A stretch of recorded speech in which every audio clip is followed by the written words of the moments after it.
Hello everyone, আসসালামু আলাইকুম। আজকে আপনাদের সাথে শেয়ার করতে যাচ্ছি মজাদার পুডিং, যা সহজেই ঘরে তৈরি করে খেতে পারবেন।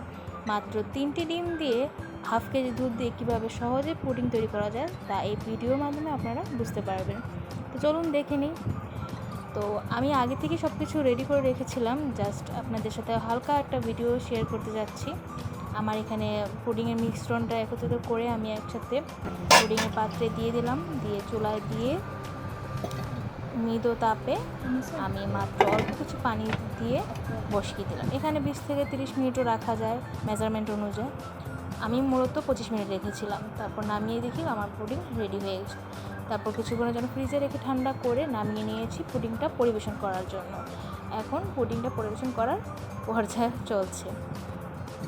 এই তো আমার পুডিং হয়ে গেছে। এখন মাত্র পুডিংটা পাত্রে পরিবেশন করার পালা। এখন চেষ্টা করছি পুডিংটা আগে কীভাবে সুন্দরভাবে পরিবেশন করা যায়, যেহেতু আমি ফার্স্ট টাইম পুডিংটা বানাচ্ছিলাম। তো পুডিংটা এই হলো আমার পুডিংয়ের মেন লুক। খেতেও যেমন সুস্বাদু হয়েছে, বানাতেও খুব সহজ ছিল।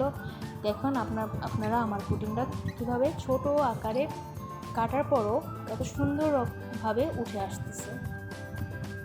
এই তো আমার পুডিং হয়ে গিয়েছে। এইভাবে মজাদার পুডিং বানিয়ে আপনারা আপনাদের প্রিয়জনকে খাওয়িয়ে অবাক করে দিতে পারেন।